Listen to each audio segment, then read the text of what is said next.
Summer, 1944. The Liberty ships docked quietly along the American coast, carrying thousands of Japanese prisoners captured in the Pacific.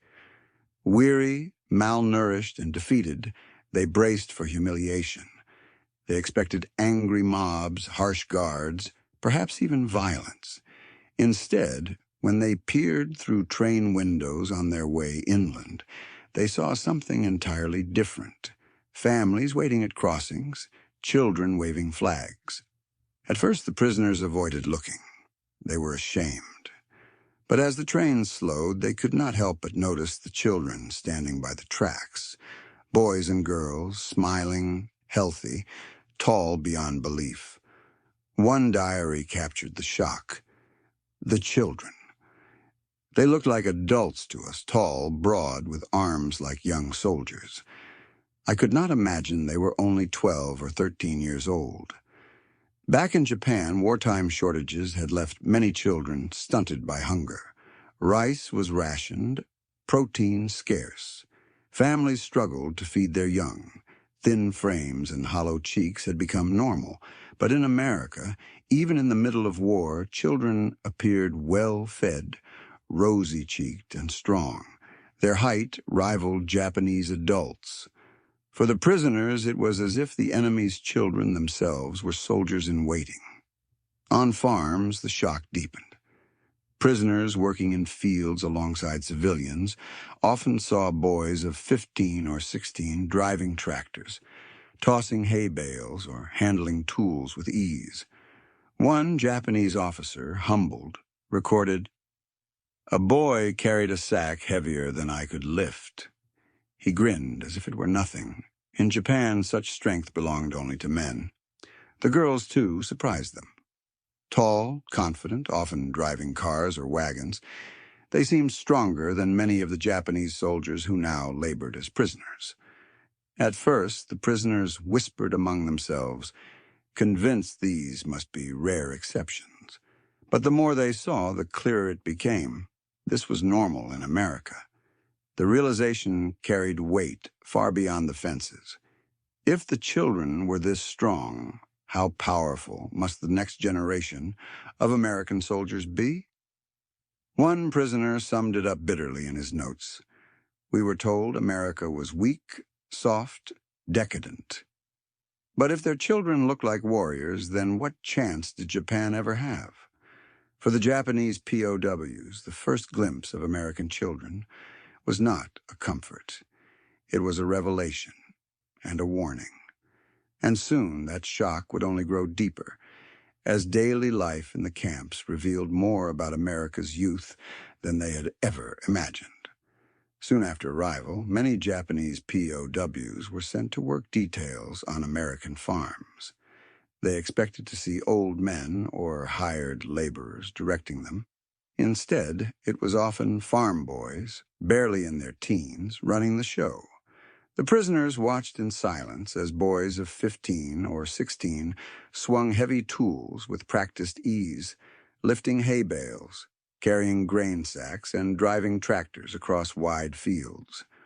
One POW later wrote, "A boy no older than my younger brother carried a sack of wheat that two of us struggled to move. He laughed as though it weighed nothing. I was humiliated, but also astonished." The Americans treated it as ordinary. Farm children were expected to work hard from an early age. The war had only increased their responsibilities, with so many fathers and brothers overseas. The Japanese, raised on rationed rice and strict military discipline, had never seen children with such physical strength. It seemed unnatural, even frightening. Guards explained casually, "That's farm life. Our kids grow strong because they work the land. They eat well, too, milk, meat, bread every day." The words stung.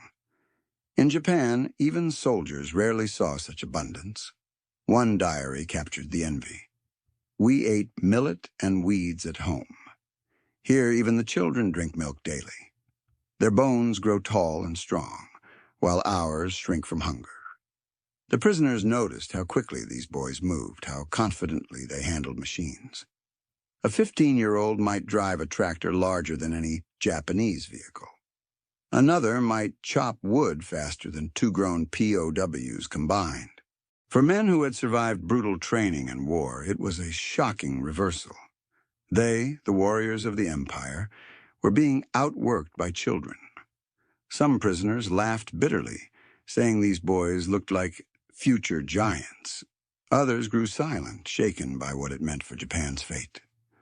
One officer admitted privately, "If their children are this strong, then we have already lost.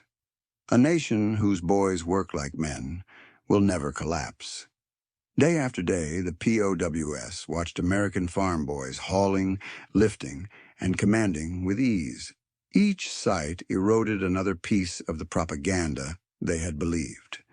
And soon they would discover that it was not just the boys who shocked them, but the girls as well, who proved equally strong and independent in a way that defied everything they had been taught. The shock was only deepening. If the farm boys had left the Japanese prisoners stunned, the sight of American girls left them speechless. On rural work details, POWs often saw daughters working beside their brothers, driving wagons, herding cattle, stacking hay, and handling tools that in Japan only men would touch. One prisoner's diary captured the disbelief. A girl, no more than 16, climbed onto a tractor and drove it as though born to it. In my country, such a thing is unimaginable. Even officers' wives do not touch machines. These young women were tall and strong, hardened by years of farm labor, and supported by a diet of milk, meat, and bread. Their height rivaled Japanese soldiers, their arms muscled from daily chores. The prisoners whispered among themselves, "If even their daughters are this strong, what kind of nation is this?" Guards explained it simply. With fathers and brothers overseas, the daughters had stepped up. They managed farms, drove trucks, and kept households running. It was not exceptional. It was expected. The Japanese, raised under traditions that confined women to domestic roles, could hardly believe their eyes. To them, these girls looked less like children and more like warriors in training. One POW later admitted, "She carried 2 buckets of water with ease, while I struggled with 1. I felt shame. How could the daughters of America be stronger than the soldiers of Japan?" The shock was not only physical, but cultural. The girls laughed freely, spoke confidently to guards, and showed no hesitation in giving instructions to prisoners twice their age. A guard teased once, "Careful, she's the boss out here." The POWs bowed their heads, unsure whether to feel humiliated or impressed. For the Japanese prisoners, the sight shattered years of propaganda. They had been told American women were weak, decadent, incapable of sacrifice. But here, in the fields of Texas and the Midwest, they met daughters who worked harder than many soldiers. A diary summed it up bluntly. "We believed women were fragile flowers. In America, even the flowers have iron stems." The lesson was unavoidable. America's strength did not rest only in its men at war. It grew also in its women and children, taller, stronger, and freer than anything the prisoners had ever imagined. And soon, the POWs would carry this shock back into the camps, where the very presence of American children, at fences, in towns, on roads, would remind them daily of a society utterly unlike their own. Life inside the camps followed a strict rhythm: roll call, work detail, meals. Yet one of the strangest sights came not from guards or schedules, but from the children who appeared outside the fences. Local families sometimes brought food to the camps or simply walked by out of curiosity. Children tagged along, pressing their faces against the wire, staring at the Japanese prisoners as though at a zoo. At first, the POWs turned away, ashamed. But soon they noticed something that unsettled them even more: the size and strength of the American children. One diary recalled, "The boys outside the fence looked like recruits, broad-shouldered, tall, with an energy we had not seen even in our younger soldiers." Were these truly children? The girls shocked them too, confident, healthy, holding hands with brothers as they laughed and waved. Some carried school books, others tossed baseballs back and forth as they lingered near the barbed wire. To the prisoners, the children looked as if they had never known hunger. Their cheeks were full, their clothes clean, their movements quick and free. A guard once explained, "Schoolboys play baseball every day. Girls, too. It keeps them strong." The Japanese exchanged stunned glances. Organized sports for children, fed by diets of milk, meat, and bread, was beyond their imagining. One POW wrote bitterly, "In Japan, our children eat barley and weeds. Here their children throw balls, tall and smiling like athletes. I felt the war was already lost." Sometimes, the children shouted English words at the prisoners, teasing, curious, or simply playful. Even their voices seemed louder, more confident than what the POWs knew from children back home. The sight planted a quiet fear. If the next generation of Americans was already this tall and strong, then what future soldier would Japan ever be able to match? A veteran later admitted, "We looked at the children as though we were staring into the future." Their strength was the enemy's greatest weapon, hidden in plain sight.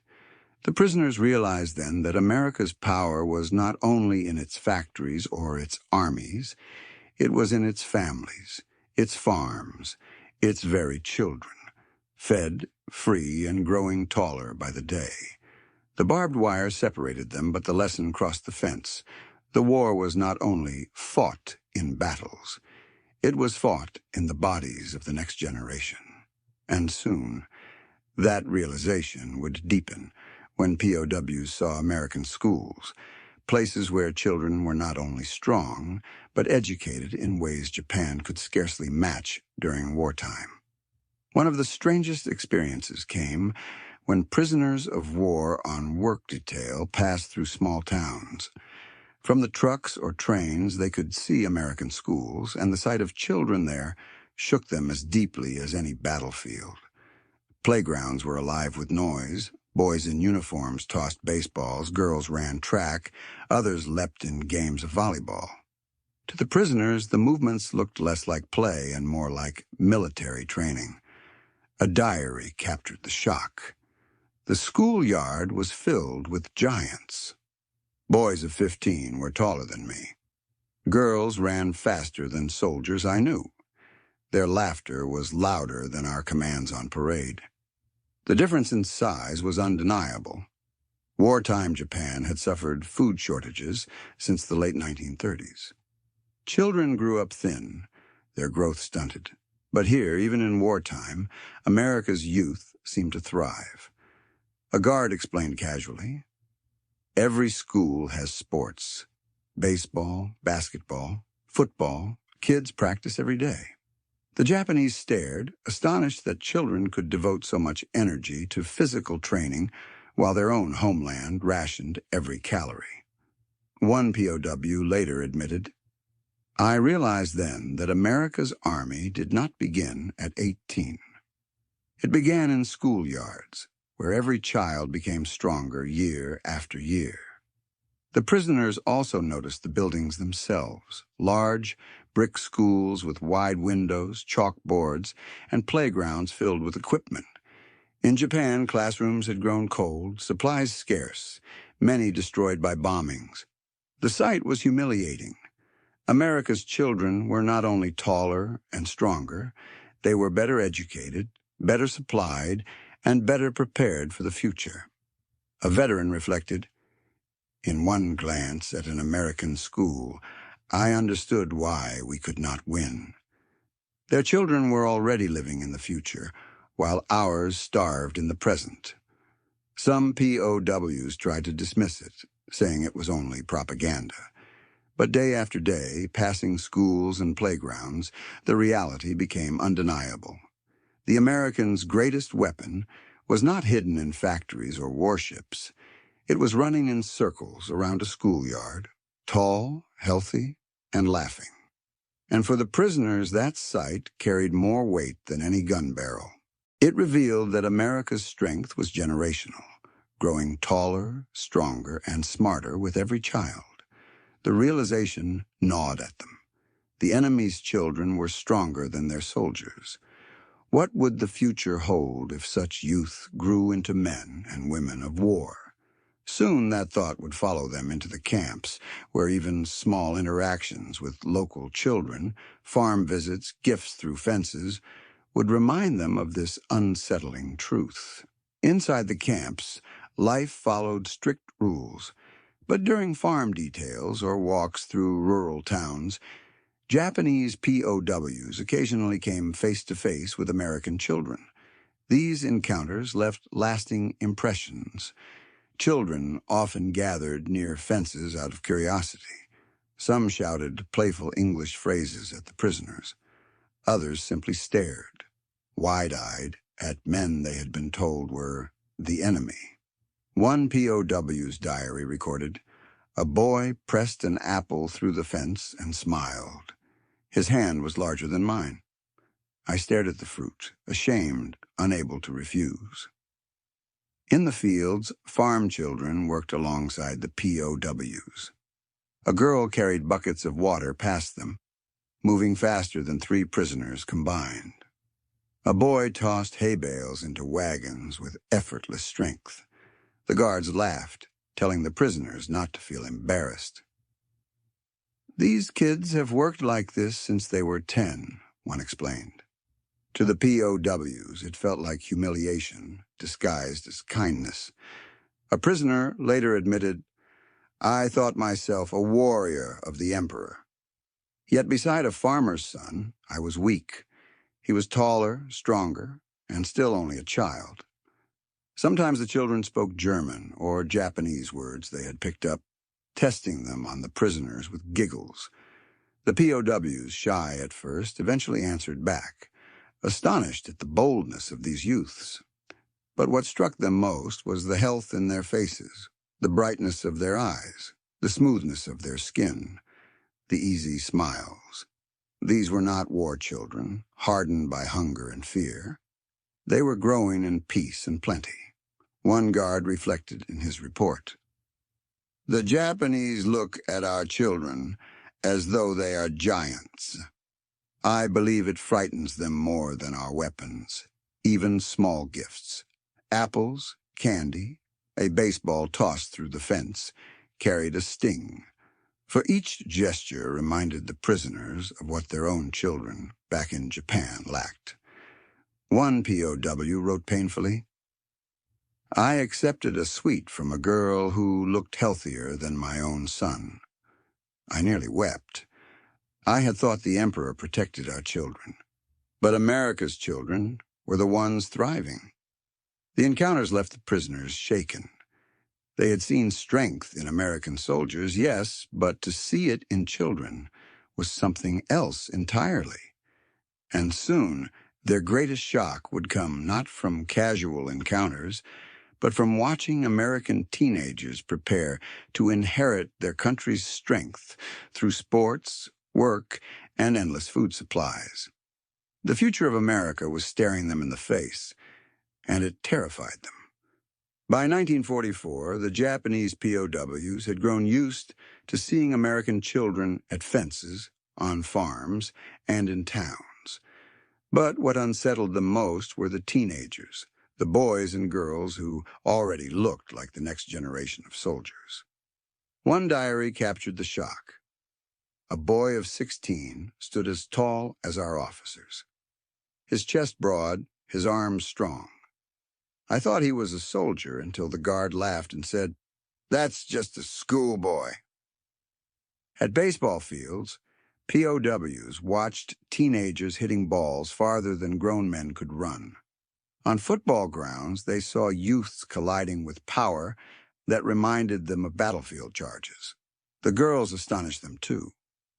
Teenagers ran track meets, played volleyball, and lifted farm tools with no hesitation. Their height often exceeded that of Japanese soldiers, who now labored as prisoners. A POW wrote bitterly, "They grow children who look like warriors. Our army shrinks from hunger. Their schools raise giants." The diet explained much. Guards casually mentioned the daily milk, meat, bread, and fruit that children ate. To the POWs, it sounded like luxury rations for generals. Yet here, it was normal for every teenager. One farmer's son, only 17, drove a tractor past the POW work crew. The guard remarked, "He'll be drafted next year." The prisoners stared in silence, realizing this boy already looked more powerful than many men they knew. For the Japanese, whose own youth had been weakened by shortages, the contrast was unbearable.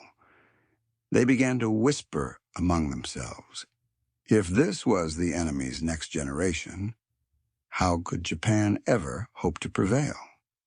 A veteran later reflected, "When I saw the American teenagers, I understood the war was lost. If their boys were this strong at 16, what would they become at 20? Some prisoners admitted to envy, others confessed to fear, but all recognized the same truth.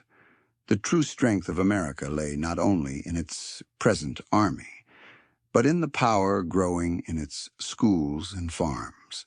The realization gnawed at them. Japan's youth starved in bomb shelters, while America's thrived on ball fields and farms. The future was already decided, and it was not in their favor. The teenagers of America had shown them the truth. The next generation was already prepared to inherit a superpower. And soon, this haunting realization would follow them back into the camps, where letters and news from Japan only deepened the contrast between their starving homeland and the abundance they saw daily. Inside the camps, letters from Japan arrived slowly, heavily censored, sometimes months late. Yet even the briefest lines revealed a grim picture of life back home. Fathers learned that their children were hungry, their growth stunted by rationing. Mothers wrote of watering down rice, of stretching barley and millet, of children coughing in cold, damp shelters. One POW wept as he read, "My son has grown thin. He is often ill. The doctor says he must eat eggs, but we have none. Please, come home soon." The contrast was unbearable. Only days earlier, the same prisoner had watched an American farm boy eat eggs, bacon, and milk for breakfast, food that seemed impossible, luxuries in Japan. Another diary confessed, "My daughter is 13 but looks 8. Her legs are thin, her eyes sunken. Yet here, girls of 13 stand taller than me. They smile with teeth white as ivory. The guards sometimes read the prisoners' expressions as they finish their letters. Bad news from home?" one asked gently. The POW could only nod, ashamed to speak. The more letters arrived, the clearer the contrast became. Japanese children struggled to survive, while American children flourished, taller, stronger, healthier, laughing freely in fields and schools. One prisoner summed up his despair.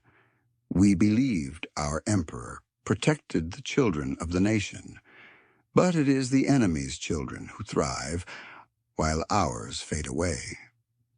The psychological toll was immense. Each glimpse of American youth became a reminder of their own children starving across the ocean.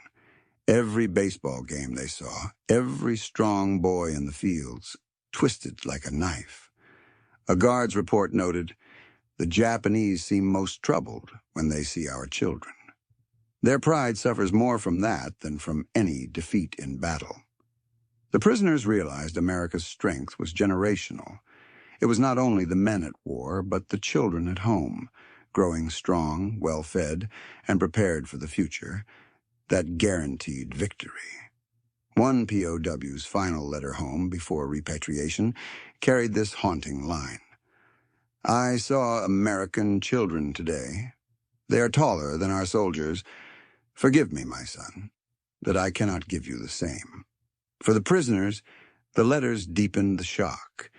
Japan's propaganda had told them they were fighting for the children of the empire, but the truth, laid bare in every word from home, was that their children were the ones left behind. And soon, this realization would follow them across the Pacific when they returned home to meet the very children whose letters had haunted their captivity. By 1946, Japanese POWs began returning home. They stepped off ships onto the docks of Yokohama and Nagasaki, carrying only a few belongings and memories that would haunt them forever. Their first shock was not the ruins of cities or the silence of bombed-out streets. It was their families. Children rushed forward to meet fathers they had not seen in years. Thin arms, hollow cheeks, small frames. One veteran's diary read, "I embraced my son. He is 12, yet no taller than an American boy of 7. I carried him easily in my arms. In Texas, a boy of 12 could have carried me." For the first time, the prisoners' memories of America collided with the reality of Japan. They recalled farm boys tossing hay bales, girls driving tractors, children towering at fences. Their own children seemed fragile in comparison. A mother wept as she explained, "We had barley, sometimes millet. Once a month, fish. No milk, no bread, no sugar." The returned POW could only nod, remembering the American breakfast he had seen daily. One soldier later confessed, "When I looked at my daughter, thin and pale, I remembered the American girls, tall and laughing. The war had stolen everything from our children." The contrast became unbearable. In captivity, the prisoners had been fed better than their own families. Some felt shame that their children had starved, while they had seen American abundance with their own eyes. A diary admitted, "I ate meat in America, while my son ate grass. I will never forgive myself." For many, the sight of their children confirmed what they had already feared in captivity. The war had not only been lost on the battlefield, it had been lost in kitchens, farms, and schools, where Japan could not feed its young. One historian later summarized, "Japanese POWs returned home haunted not by America's guns, but by its children." The veterans rarely spoke of this openly. To admit envy of the enemy's children was too bitter, but in private diaries the words appeared again and again, tall, strong, healthy, giants compared to their own. The homecoming was not joyous. It was a revelation of what had been sacrificed and what could never be regained. For the prisoners of war, the war was over, but the memory of America's children remained, etched in contrast to the fragile hands they now held. It was the most painful shock of all. Decades passed.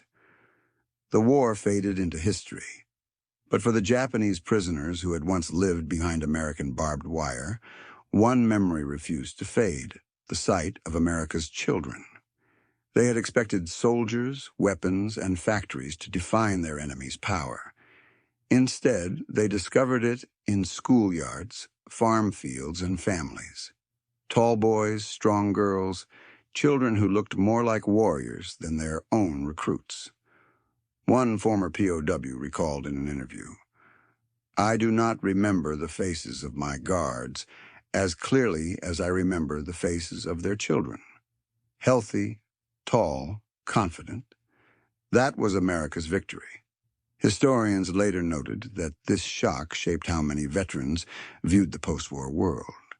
They realized that a nation's strength was measured not only by its armies, but by its ability to feed, raise, and educate its young. A diary entry from the 1950s reflected on this truth. I fought bravely, yet was defeated before the war began. The proof was in their children. They were already stronger than us. The image haunted them. Every time they saw their own children struggle with malnutrition in post-war Japan, they remembered the American children at the fence, laughing, throwing baseballs, brimming with life. One veteran confessed, "I envied them more than I feared their soldiers." For soldiers are made in years, but strong children are proof of generations. For many, that realization carried into their later lives. They pushed their families toward education, nutrition, and health, determined that Japan's future children would never again be so weak in comparison. In time, Japan rebuilt. Its children grew taller, healthier, better nourished. Yet the POWs who had seen America's youth during the war never forgot the shock of that first encounter. A historian summarized, "The war ended not only with bombs and battles, but with the quiet revelation that a nation's children are its greatest weapon." Japanese POWs couldn't believe how tall and strong American children were. But in that disbelief lay the truth, that America's power was generational, rooted in its families, its farms, and its future. It was a lesson the prisoners carried with them until their last days. Victory does not belong only to armies. It belongs to the children who inherit the world they leave behind. And for those who had once been enemies, the memory of those children remained the most unforgettable symbol of why the war was lost. A lasting memory etched not in blood or battles, but in the laughter of children seen through barbed wire,